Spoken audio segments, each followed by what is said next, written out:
Hello friends, welcome to மக்கள் சேவை channel. இன்றைக்கி நம்ம ஒரு சூப்பரான இன்ஃபர்மேஷன் பற்றி தான் பார்க்க போகிறோம். அதாவது எஸ்எஸ்சிலேருந்து எஸ்ஐ எக்ஸாமுக்கான நோட்டிஃபிகேஷன்ஸ் வந்து கொடுத்துருக்காங்க. இப்போ அந்த வேலைக்கு யார் யாரெல்லாம் அப்ளை பண்ணலாம், இதுக்கு தேவையான எலிஜிபிலிட்டியானு இதை பற்றின மொத்த இன்ஃபர்மேஷன் தான் இந்த வீடியோ வந்து பார்க்க போகிறோம். இந்த வீடியோ ஸ்கிப் பண்ணாமல் ஃபுல்லாக பாருங்கள். அது மட்டும் அல்ல, இந்த வீடியோ நிறைய பேருக்கு ஷேர் பண்ணுங்கள். ஃபஸ்ட்டு இந்த வெப்சைட் ஓன் பண்ணிக்கோங்க. இந்த வெப்சைட்கான லிங்க்கை நான் டிஸ்கிரிப்ஷன் வந்து கொடுத்துட்றேன். ssc.government.in இதான் வந்து பார்த்தா புதிய வெப்சைட்டாக லான்ச் பண்ணியிருக்காங்க. இப்போது எஸ்எஸ்சிலேருந்து ஒரு புதிய நோட்டிஃபிகேஷன்ஸ் கொடுத்துருக்காங்க பாருங்கள். Notice for sub inspector of Delhi போலீஸ்ன்னு தான் வேலையை இப்போ வந்து அறிவிச்சிருக்காங்க. இதுக்கு நேராக போயிட்டு பிடிஎஃப் அப்படின்ற ஆப்ஷன்ஸை நீங்கள் வந்து கிளிக் பண்ணிங்கன்னா இந்த மாதிரி தான் ஒரு நோட்டிஃபிகேஷன் உங்களுக்கு வந்து ஓப்பன் ஆகும். ஓகே, ஸோ இப்போ இந்த வேலைக்கான இம்பார்ட்டன்ட் டேட்லாம் கொடுத்துருக்காங்க பாருங்கள். ஸோ இந்த வேலைக்கு நீங்கள் எப்போ அப்ளை பண்ணலான்னா 4/3/2024 இருந்து 28/3/2024 வரைக்கும் இந்த வேலைக்கு நீங்கள் ஆன்லைன் மூலமாக அப்ளை பண்ணிக்கோங்க. அதேமாரி ஆன்லைன் மூலமாக அப்ளை பண்ண சொல்ல ஏதாச்சும் நீங்கள் மிஸ்டேக் பண்ணிட்டீங்கன்னா அதை கரெக்ஷன்ஸ் பண்ணுறதுக்கான தேதி கொடுத்துருக்காங்க. 30/3/2024 இருந்து 31/3/2024 வரைக்கும் ஆன்லைன் அப்ளிகேஷனில் கரெக்ஷன்ஸ் பண்ணிக்கோங்க. எக்ஸாமுக்கான தேதியை பொறுத்த வரைக்கும் மே மந்த்து கொடுத்துருக்காங்க. 9th 10th மற்றும் 13th அன்னைக்கு உங்களுக்கான எக்ஸாம் இருக்க போது மே மாதம் தான் எக்ஸாமினேஷன் வைக்கிறாங்க. எந்தமான வேக்கன்சிஸ் கொடுத்துருக்கானா சப் இன்ஸ்பெக்டருக்கான பதவி வந்து அறிவிச்சிருக்காங்க. டெல்லி போலீஸ் மற்றும் சென்ட்ரல் ஆர்மடு போலீஸ் போஸ்ட்ல தான் உங்களுக்கான வேலைவாய்ப்பு வந்து கொடுத்துருக்காங்க. முழுக்க எஸ்ஐ எக்ஸாமுக்கான வேலைவாய்ப்பு வந்து அறிவிச்சிருக்காங்க. ஓகே, ஸோ அப்படியே கீழே வந்தால் உங்களுக்கான சேலரி கொடுத்துருக்காங்க பாருங்கள். அதாவது எஸ்ஐ ஜிடியை பொறுத்த வரைக்கும் சென்ட்ரல் ஆர்மடு போலீஸ் ஃபோர்ஸில் 35,400 சேலரி வந்து ப்ரொவைட் பண்ணுறாங்க. குரூப் பிக்கான பதவி வந்து அறிவிச்சிருக்காங்க. இதுவே எஸ்ஐ டெல்லி போலீஸை பொறுத்த வரைக்கும் சேம் அதே சேலரி தான், பட் குரூப் சிக்கான பதவியை வந்து அறிவிச்சிருக்காங்க. ஓகே, நெக்ஸ்ட்டு அப்படியே கீழே வந்து அவங்களுக்கான வேக்கன்சி கொடுத்துருக்காங்க பாருங்கள். ஃபஸ்ட்டு வந்து சப் இன்ஸ்பெக்டர் எக்ஸிக்யூட்டிவ் டெல்லி போலீஸ்லேருந்து ஆண்களுக்கான வேலையை வந்து அறிவிச்சிருக்காங்க. ஓப்பன் கேட்டகரியில் 101 வேக்கன்சி கொடுத்துருக்காங்க. அதை கம்யூனிட்டி வைஸாக பிரிச்சிருக்காங்க பாருங்கள்.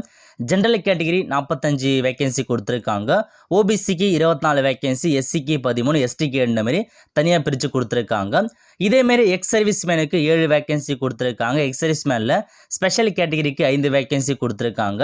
டிபார்ட்மெண்டல் கேண்டிடேட்டுக்கு 12 வேக்கன்சி கொடுத்துருக்காங்க. டோட்டலாக வந்து பார்த்தா டெல்லி போலீஸில் வந்து ஆண்களுக்கு 125 வேக்கன்சி கொடுத்துருக்காங்க. அதேமாரி டெல்லி போலீஸ் எஸ்ஐயில் வந்து பெண்களுக்கு 61 வேக்கன்சி கொடுத்துருக்காங்க. நெக்ஸ்ட்டு சப் இன்ஸ்பெக்டர் ஜிடி இருக்குது பாருங்கள். சென்ட்ரல் ஆர்ம்டு போலீஸ் ஃபோர்ஸில் பல்வேறு வகையான வேலையை இப்போ வந்து கொடுத்துருக்காங்க. இதில் வந்து பிரிச்சிருக்காங்க பாருங்கள். பிஎஸ்எஃப்பில் ஆண்களுக்கு எவ்வளோ வேக்கன்சி, பெண்களுக்கு எவ்வளோ வேக்கன்சி. அதேமாரி சிஐஎஸ்எஃப்பில் ஆண்களுக்கு எவ்வளோ வேக்கன்சி, பெண்களுக்கு எவ்வளோ வேக்கன்சி. சிஆர்பிஎஃப்பில் கொடுத்துருக்காங்க, ஐடிபிபியில் கொடுத்துருக்காங்க. எஸ்எஸ்பின்னு வந்து பல்வேறு படையின் டிபார்ட்மெண்ட்டில் உங்களுக்கான வேலையை இப்போ வந்து அறிவிச்சிருக்காங்க. டோட்டலாக பார்க்கும்போது உங்களுக்கு 4001 வேக்கன்சி இதில் வந்து அறிவிச்சிருக்காங்க. ஸோ ரெண்டுமே உங்களுக்கு டெல்லி போலீஸும் சரி சென்ட்ரல் ஆர்ம்டு போலீஸும் சேர்த்து ஒரு 4187 வேக்கன்சி கிட்ட கொடுத்துருக்காங்க. ஒரு நல்ல வேக்கன்சி தான். இந்த வேக்கன்சி அதிகரிப்பதற்கான வாய்ப்புகள் இருக்கின்றதை சொல்லியிருக்காங்க. ஸோ அதுக்கேற்ற மாதிரி நம்ம கண்டிப்பாக அப்ளை பண்ண பாருங்கள். ஓகே, அதுக்கப்புறம் இந்த வேலைக்கு இந்தியாவில் இருக்க எல்லாருமே நீங்கள் தாராளமாக அப்ளை பண்ணிக்கோங்க. நெக்ஸ்ட்டு முக்கியமான இன்ஃபர்மேஷன் ஏஜ் லிமிட் கொடுத்துருக்காங்க பாருங்கள். ஏஜ் லிமிட்டை பொறுத்த வரைக்கும் 20 வயசுலேருந்து 25 வயசுக்குள்ளே இருக்காங்க பாருங்கள். அவங்க நீங்கள் தாராளமாக இந்த வேலைக்கு நீங்கள் ஆன்லைன் மூலமாக அப்ளை பண்ணிக்கோங்க. ஸோ 20 வயசுலேருந்து 25 வயசுக்குள்ளே இருக்கவங்க அப்ளை பண்ணலாம். அது மட்டும் இல்லாமல் உங்களுக்கான ஏஜ் ரிலாக்ஸேஷன் கொடுத்துருக்காங்க பாருங்கள். எஸ்சி எஸ்டிக்கு அதிகபட்சமாக 5 இயர்ஸ் வரைக்கும் நீங்கள் எக்ஸ்ட்ராவாக அப்ளை பண்ணலாம். ஓபிசிக்கு 3 இயர்ஸ் வரைக்கும் நீங்கள் எக்ஸ்ட்ராவாக அப்ளை பண்ணிக்கோன்றதை சொல்லியிருக்காங்க. அதேமாதிரி எக்ஸ் சர்வீஸ் மேன் கொடுத்துருக்காங்க. விடோஸுக்கு எவ்வளோ வேக்கன்சி இந்த மாதிரி ஏஜ் லிமிட்கான ரிலாக்ஸேஷன் கொடுத்துருக்காங்க. செக் பண்ணி பார்த்துட்டு அதிகபட்ச ஏதுக்கு ஏற்ற மாதிரி நீங்கள் அப்ளை பண்ணிக்கோங்க. ஓகே, அதுக்கப்புறம் முக்கியமான இன்ஃபர்மேஷன் கல்வி தகுதி கொடுத்துருக்காங்க பாருங்கள். இந்த வேலைக்கான கல்வி தகுதியை பொறுத்த வரைக்கும் essential qualification for all posts bachelor degree. So நீங்கள் எனி பேச்சுலர் டிகிரி முடிச்சிருக்கீங்கன்னா தாராளமாக இந்த வேலைக்கு அப்ளை பண்ணிக்கோங்க. எஸ்ஐ பொறுத்த வரைக்கும் எனி டிகிரி முடிச்சிருந்தாவே போதுமானது, நீங்கள் அப்ளை பண்ணிக்கலாம். ஸோ இதுக்கும் அதேமாரி எனி டிகிரி தான் வந்து கொடுத்துருக்காங்க. ஓகே, அதுக்கப்புறம் ஹவு டு அப்ளை, ஸோ எப்படி அப்ளை பண்ணுறது அதுக்கான இன்ஸ்ட்ரக்ஷன்ஸ் கொடுத்துருக்காங்க. நெக்ஸ்ட்டு இந்த வேலைக்கு அப்ளை பண்ணுறதுக்கு நீங்கள் ஃபீஸ் பேமெண்ட் பண்ணுற மாதிரி இருக்கும். அதாவது அனைத்து கேட்டகரிஸ் அந்த பெண்களாக இருக்கீங்கன்னா நீங்கள் பேமெண்ட் வந்து பண்ண தேவையில்ல, ஃப்ரீயாகவே இந்த வேலைக்கு அப்ளை பண்ணலாம். அதேமாரி எஸ்சி எஸ்டி எக்ஸ் சர்வீஸ் மேனாக இருக்கீங்கன்னா நீங்கள் பேமெண்ட் வந்து பண்ண தேவையில்ல, இந்த வேலைக்கு நீங்கள் ஃப்ரீயாக அப்ளை பண்ணலாம். ஸோ மீதி இருக்காங்க பாருங்கள் normal category BC MBC DNC OBC அந்த ஆண்கள் நீங்கள் ரூபாய் இந்த வேலைக்கு நீங்கள் பேமெண்ட் வந்து பண்ணுற மாதிரி இருக்கும். ஆன்லைன் மூலமாக தான் நீங்கள் பேமெண்ட் வந்து பண்ணுற மாதிரி இருக்கும். ஓகே, ஸோ அதுக்கடுத்து எக்ஸாம் சென்டர் கொடுத்துருக்காங்க. ஸோ நம்ம தமிழகத்தை பொறுத்த வரைக்கும் யூஸ்வலாக வந்து ஒரு 7 டிஸ்ட்ரிக்ட் கொடுத்துருப்பாங்க. சேம் அதே மாதிரி தான் இந்த தடவையும் வந்து கொடுத்துருக்காங்க. மதுரை, சென்னை, கோயம்புத்தூர், சேலம், திருச்சிராப்பள்ளி இந்த மாதிரி பல்வேறு மாவட்டங்கள் கொடுத்துருக்காங்க. உங்களுக்கு நியரஸ்ட்டாக எங்கே இருக்கோ அந்த டிஸ்ட்ரிக்டை நீங்கள் சூஸ் பண்ணி அங்கே போய்ட்டு உங்களுக்கான எக்ஸாம் எழுதிக்கலாம். ஓகே, நெக்ஸ்ட்டு இந்த வேலைக்கான செலெக்ஷன் ப்ராசஸ் கொடுத்துருக்காங்க. ஃபஸ்ட்டு பேப்பர் 1 எக்ஸாம் இருக்க போது, அதுக்கப்புறம் ஃபிசிக்கல் டெஸ்ட் வைக்கிறாங்க, அதுக்கப்புறம் ஃபிசிக்கல் என்ட்ரன்ஸ்க்கான டெஸ்ட் வைக்கிறாங்க, நெக்ஸ்ட்டு பேப்பர் 2 இருக்க போது, அதுக்கப்புறம் மெடிக்கல் எக்ஸாமினேஷன் இருக்க போது. ஸோ இந்த 4த்தையுமே நீங்கள் கிளியர் பண்ணிங்கன்னா உங்களுக்கான ஜாப் வந்து கன்ஃபர்மேஷன் ஆகிடும். அதுக்கப்புறம் எக்ஸாம் பேட்டர்ன் கொடுத்துருக்காங்க பாருங்கள். பேப்பர் 1 பொறுத்த வரைக்கும் மொத்தமாக 200 கொஷின்ஸ் கேட்குறாங்க. 200 மதிப்பெண்களுக்கு உங்களுக்கான எக்ஸாம் இருக்க போது அதுக்கான சப்ஜெக்ட் கொடுத்துருக்காங்க பாருங்கள். இதெல்லாம் நீங்கள் வந்து பார்த்து தான் ப்ரிப்பேர் பண்ணிக்கோங்க. நெக்ஸ்ட்டு பேப்பர் 2 பொறுத்த வரைக்கும் இங்கிலீஷ் லாங்குவேஜ் மற்றும் காம்ப்ரஹென்ஷன் இருக்க போது இதுக்கு மொத்தமாக வந்து 200 கொஷின்ஸ் கேட்குறாங்க. 200 மதிப்பெண்களுக்கு உங்களுக்கான எக்ஸாம் இருக்க போது.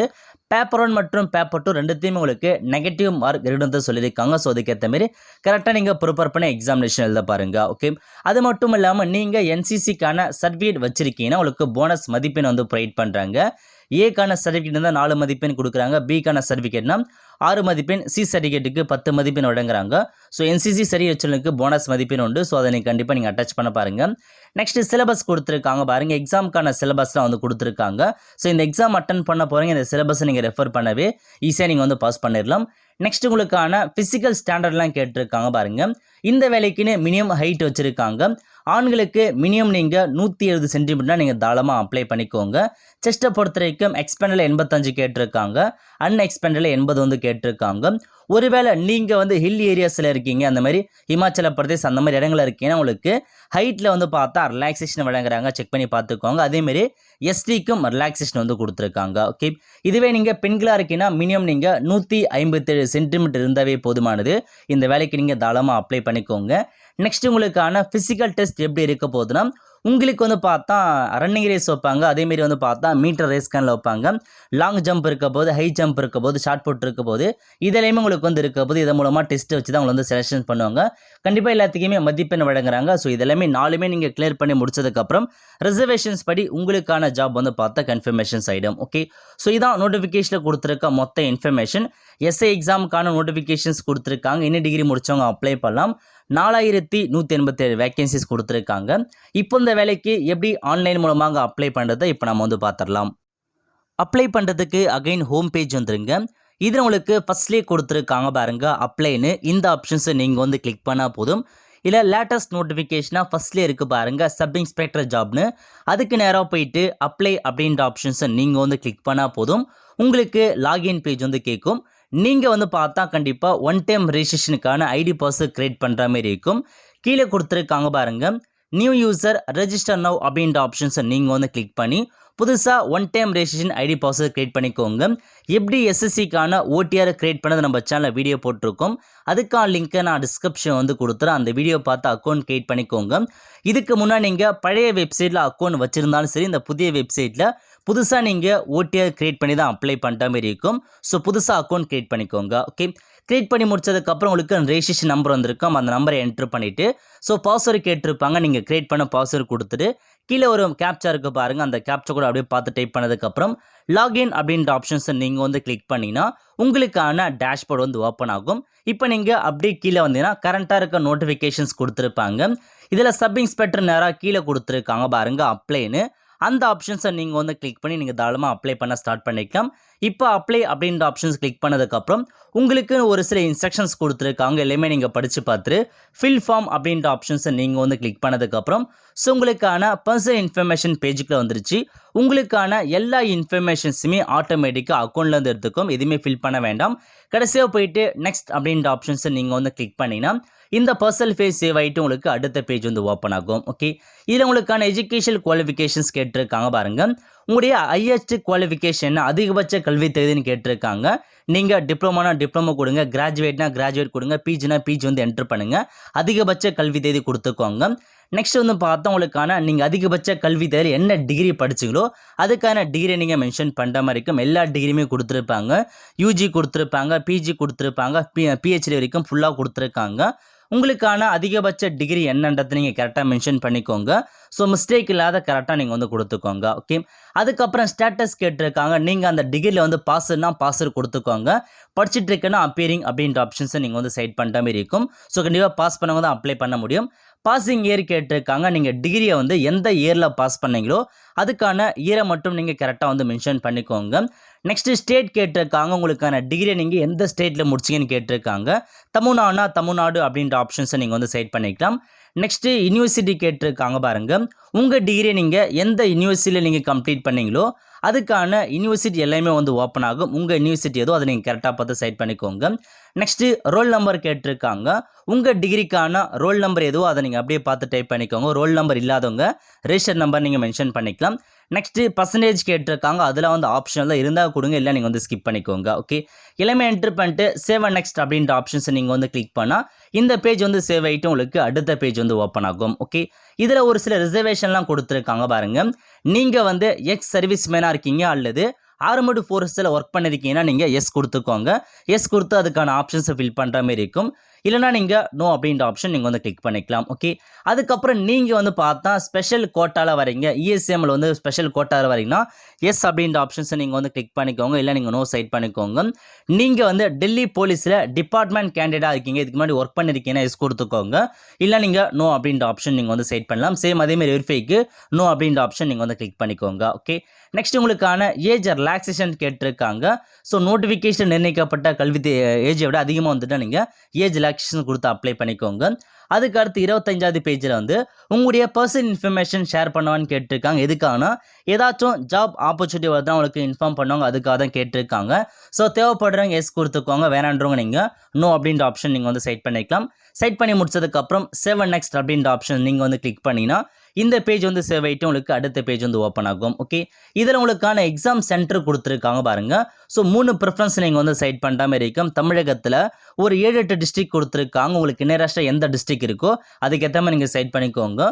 3 எக்ஸாம் சென்டர் நீங்கள் வந்து கொடுக்குற மாதிரி இருக்கும். நியரஸ்ட்டாக இருக்க டிஸ்ட்ரிக்டாக பார்த்து எக்ஸாம் சென்டர் கொடுத்துக்கோங்க. ஓகே, அதுக்கப்புறம் முக்கியமான இன்ஃபர்மேஷன் 27 அதாவது do you belong to a caste not included in the central list. அதாவது நீங்கள் வந்து ஓபிசி கேட்டகரி இருக்கீங்க, பட் உங்கள் ஓபிசி கம்யூனிட்டி வந்து சென்ட்ரல் லிஸ்ட்டில் இல்லாமல் இருக்குது. பட் இருந்தாலும் என்சிடி கவர்மெண்ட் டெல்லி இருக்காங்க பாருங்க, அவங்க வந்து உங்களுக்கு ஓபிசி சர்டிஃபிகேட் கொடுத்துருக்காங்கன்னா நீங்கள் வந்து ஓபிசியாக வந்து பார்த்தா எஸ்ஐக்கான பதவிக்கு நீங்கள் வந்து நினைக்கிறீங்க. பட் மீதி இருக்க பதவிக்கு ஜென்ரல் கேட்டகரியாக தான் உங்களை வந்து கன்வெர்ட் பண்ணுன்றது சொல்லியிருக்காங்க. இதுக்கு ஓகேனா நீங்கள் எஸ் கொடுத்துக்கோங்க.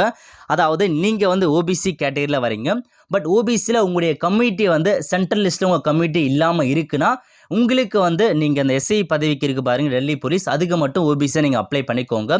பட் மீதி இருக்க பதவிக்கு ஜென்ரல் கேட்டகரி கொடுங்கன்னு சொல்லியிருக்காங்க. பட் இது வந்து அதிகபட்சமாக டெல்லியில் இருக்காங்க பாருங்க, அவங்களுக்கு தான் வந்து பொருந்தும். ஸோ நம்ம எல்லா கம்யூனிட்டி லிஸ்ட்டுமே ஓபிசி கீழே வந்துடும். ஸோ பிசி எம்பிசி இருக்கீங்கன்னா நீங்கள் கண்டிப்பாக வந்து பார்த்தீங்கன்னா ஓபிசியில் வருவீங்க. இதுக்கு நீங்கள் வந்து பார்த்தா நோ வந்து செட் பண்ணிக்கோங்க.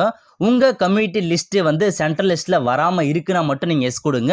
சென்ட்ரல் லிஸ்ட்டில் உங்களுடைய கம்யூனிட்டி வருதா நீங்கள் நோ அப்படின்ற ஆப்ஷன் நீங்கள் வந்து செட் பண்ண பாருங்கள். அதிகபட்சமாக இந்த ஆப்ஷன் நமக்கு அப்ளிகேல் ஆகாது. ஸோ நீங்கள் தெளிவாக படித்து பார்த்துட்டு எஸ்ஆர் நோ வந்து செட் பண்ணிக்கோங்க. ஓகே, சேம் 28வது பக்கம் அதே தான் வந்து கொடுத்துருக்காங்க. உங்கள் கம்யூனிட்டி லிஸ்ட்டு வந்து சென்ட்ரல் லிஸ்ட்டில் ஓபிசியில் வரலன்னா நீங்கள் ஸோ எஸ்ஐ டெல்லி போலீஸ் எஸ்ஐக்கு மட்டும் நீங்கள் ஓபிசியாக நீங்கள் அப்ளை பண்ணிக்கலாம். பட் மீதி இருக்க பதவிக்கு எக்கனாமிக்கல் வீக் செக்ஷனாக அப்ளை பண்ணலாமான்னு கேட்டிருக்காங்க. ஸோ இதுக்கு உங்களுக்கு ஓகே, உங்கள் கம்யூனிட்டி வந்து ஓபிசி லிஸ்ட்டில் வரலனா மட்டும் நீங்கள் எஸ் கொடுத்துக்கோங்க. என்னோடய கம்யூனிட்டி லிஸ்ட் ஓபிசி லிஸ்ட்டில் வருதுன்றவங்க நீங்கள் நோ அப்படின்ற ஆப்ஷன்ஸை நீங்கள் வந்து கிளிக் பண்ணி அப்ளை பண்ண பாருங்கள். ஸோ 2 பேருமே தெளிவாக படித்து பார்த்துட்டு அதுக்கான ஆப்ஷன்ஸ் நீங்கள் கிளிக் பண்ணிக்கோங்க. ஓகே, நெக்ஸ்ட் உங்ககிட்ட என்சிசிக்கான சர்டிஃபிகேட் இருக்கான்னு கேட்டிருக்காங்க. ஸோ இருந்தால் எஸ் கொடுத்து எந்த மாதிரி டைப் நீங்கள் ஃபில் பண்ணிக்கோங்க. இல்லாதவங்க ரெண்டுத்துக்குமே நோ அப்படின்ற ஆப்ஷன்ஸை நீங்கள் வந்து டைப் பண்ணலாம். ஓகே, அதுக்கப்புறம் சேவ் அண்ட் நெக்ஸ்ட் கொடுத்ததுக்கப்புறம் உங்களுக்கு சேவ் ஆகிட்டு அடுத்த பேஜ் வந்து ஓப்பன் ஆகும். நெக்ஸ்ட் பேஜ் வந்து பார்த்தா ஃபோட்டோ கேட்டிருக்காங்க. ஃபோட்டோ பொறுத்த வரைக்கும் நீங்கள் வந்து பார்த்தா லைவாக ஃபோட்டோ எடுத்து அப்டேட் வந்து பண்ணுற மாதிரி இருக்கும்.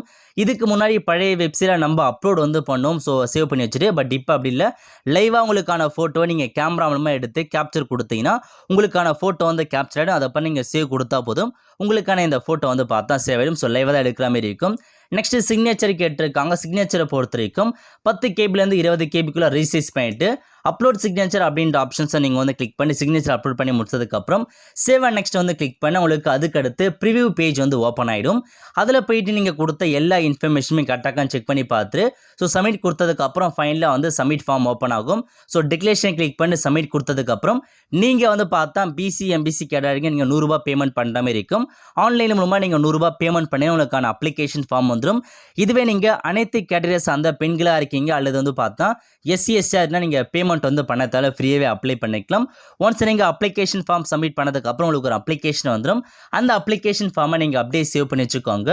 ஃபியூச்சர் ரெஃபரன்ஸ்க்கு உங்களுக்கு வந்து யூஸ் ஆகும். ஓகே, இந்த மாதிரி தான் இந்த ஜாப்க்கு நீங்கள் அப்ளை பண்ணுற மாதிரி இருக்கும். அப்ளை பண்ணி முடிச்சதுக்கப்புறம் எக்ஸாம் தேதிக்கு ஒரு 10 டேஸ்க்கு முன்னாடி உங்களுக்கான ஹால் டிக்கெட் ரிலீஸ் பண்ணிவிடுவாங்க.